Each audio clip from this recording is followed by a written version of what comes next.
Hello everyone, welcome back to try and taste kitchen.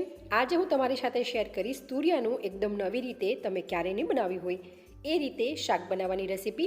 તો રેસીપીને and સુધી જરૂર જોજો. જો તમને રેસીપી ગમે તો વિડીયોને લાઇક કરજો, શેર કરજો અને આવી જ નવી નવી રેસીપી જોવા માટે ચેનલ ઉપર નવા હો તો નીચે આપેલો રેડ બટન પ્રેસ કરી ચેનલને સબસ્ક્રાઈબ કરજો અને સાથે બાજુમાં એક બેલ આઇકન આવશે એ જરૂરથી પ્રેસ કરજો આવા જ નવા વિડીયો જોવા માટે. તો ચાલો રેસીપી સ્ટાર્ટ કરીએ. તુરિયાનું શાક બનાવવા માટે અહીંયા મેં 4 નંગ તુરિયા લીધા છે અને ધોઈ આ રીતે છાલ કાઢી લેવાની છે અને આપણે તુરિયાને ટેસ્ટ કરી લેવાના છે. ઘણીવાર તુરિયા કડવા હોય છે. ત્યારબાદ હવે આપણે તુરિયાને આ રીતે મોટા મોટા પીસીસમાં કટ કરવાના છે.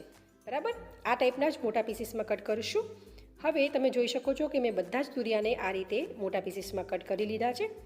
એને આપણે સાઈડમાં રાખીશું અને એક પ્લેટ લઈશું. ત્યારબાદ આપણે તુરિયાને ચાકુ વડે વચ્ચેથી આ રીતે ભાગ કરશું. ધ્યાનમાં રાખવું, આપણે 2 અલગ ભાગ નથી કરવાના, આપણે ખાલી એક કટ લગાવવાનો છે અને આ રીતે આપણે બધા જ તુરિયાને કટ કરી લેવાના છે. આ રેસીપી તમને બધાને ખૂબ જ પસંદ આવશે, તો રેસીપીને એન્ડ સુધી જરૂર જોજો. તો અહીંયા મેં બધા જ તુરિયા કટ કરી લીધા છે. હવે આપણે સાઈડમાં રાખીશું અને એક પ્લેટ લઈશું. તેમાં આપણે અડધું ટમેટું મેં એકદમ ઝીણું સમાર્યું છે એ ઉમેરીશું. સાથે અહીંયા મેં 1/4 કપ જેટલા શીંગના દાણાનો ભૂકો લીધો છે.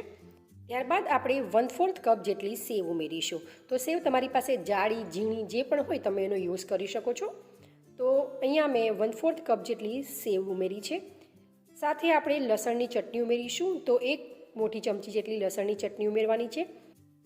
કઈ રીતે બનાવવાની એની રેસીપી ઓલરેડી શેર કરી છે, લિંક હું ડિસ્ક્રિપ્શન બોક્સમાં આપી દઈશ, તમે ચેક કરી શકો છો. હવે આપણે સ્વાદ પ્રમાણે મીઠું ઉમેરીશું, 1/4 ટીસ્પૂન હળદર ઉમેરીશું, 1/4 ટીસ્પૂન લાલ મરચું ઉમેરીશું અને અડધી ચમચી ધાણાજીરું પાવડર ઉમેરી થોડી કોથમીર ઉમેરીશું અને સાથે આપણે અડધું લીંબુ નીચોવશું. મસાલો થોડો ખાટો મીઠો બનાવવા માટે થોડી ખાંડ ઉમેરીશું અને અડધી નાની ચમચી આપણે તેલ ઉમેરીશું. તમે સેવ તુરિયાનું શાક તો ઘણીવાર ખાધું હશે, પણ એકવાર આ મારી રીતથી બનાવીને ટ્રાય કરજો. આઈ એમ શ્યોર ઘરમાં બધાને ખૂબ જ પસંદ આવશે અને વારંવાર તમે આ જ રીતે બનાવશો. હવે આપણે બધા જ મસાલાને એકદમ સારી રીતે મિક્સ કરી લેવાનું છે. તમે જોઈ શકો છો કે મસાલો એકદમ સરસ આપણો બની ગયો છે.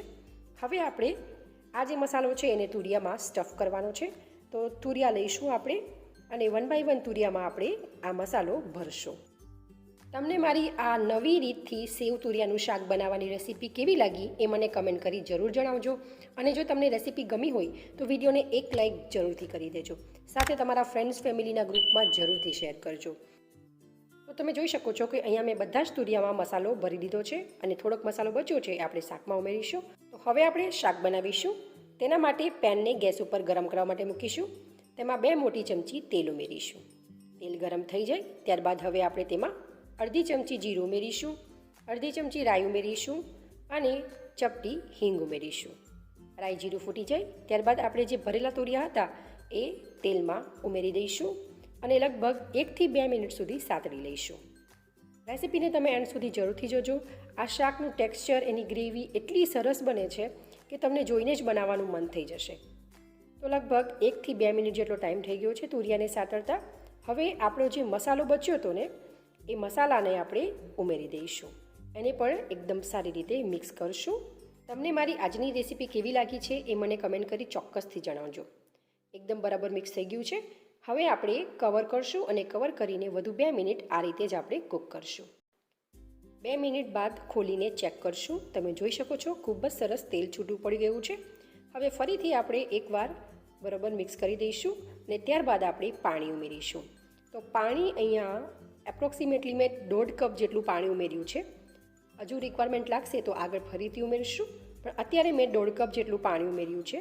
પાણી ઉમેરી આપણે બોઇલ આવવા દેવાનો છે અને ત્યારબાદ આપણે થોડું આ રીતે હળવે હાથે મિક્સ કરી દેવાનું છે. મિક્સ કરી ફરીથી આપણે કવર કરીને લગભગ 5 થી 7 મિનિટ સુધી કૂક કરશું.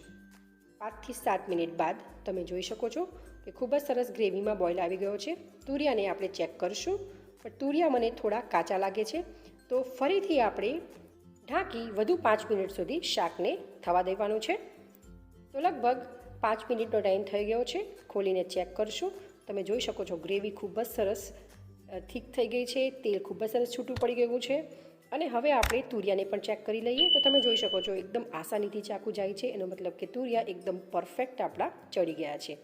હવે આપણે ઉપરથી ધાણા ભાજી ઉમેરીશું. તમારે ગરમ મસાલો એડ કરવો હોય તો પણ કરી શકાય. તો ક્યારે ના બનાવી હોય અને જેને જોતાં જ ખાવાનું મન થઈ જાય એવા ગરમા ગરમ સેવ તુરિયાના શાકને આપણે સર્વિંગ બાઉલમાં સર્વ કરીશું. તો તમે પણ એકવાર આ રીતે ઘરે જરૂરથી બનાવજો અને કેવું બને છે એ તમારા ફીડબેક મને કમેન્ટ કરી જરૂર જણાવજો. જો તમને મારી આજની રેસીપી ગમી હોય તો વિડીયોને લાઇક કરજો, શેર કરજો, ચેનલને સબસ્ક્રાઈબ કરજો. તો ચાલો ફરી મળીશું એક આવી જ નવી રેસીપી સાથે. Thank you for watching.